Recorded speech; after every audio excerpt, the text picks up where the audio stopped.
মসজিদের ভিতরেই পড়েছিল এক শিশুর নিথর দেহ।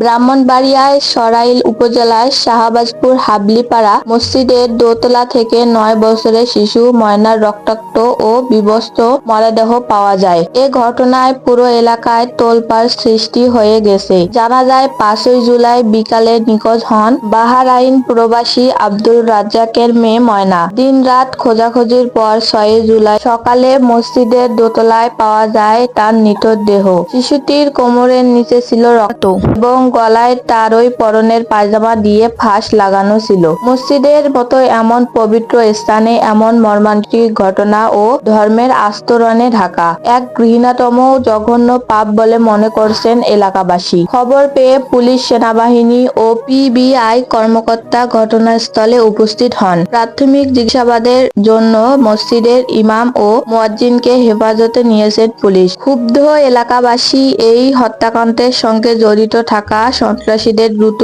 খুঁজে বের করে সর্বোচ্চ শাস্তির দাবি জানিয়েছেন। তাদের চাওয়া আর কোনো নিষ্পাপ শিশুর জীবন এরকম ভাবে ঝরিয়ে না যায়।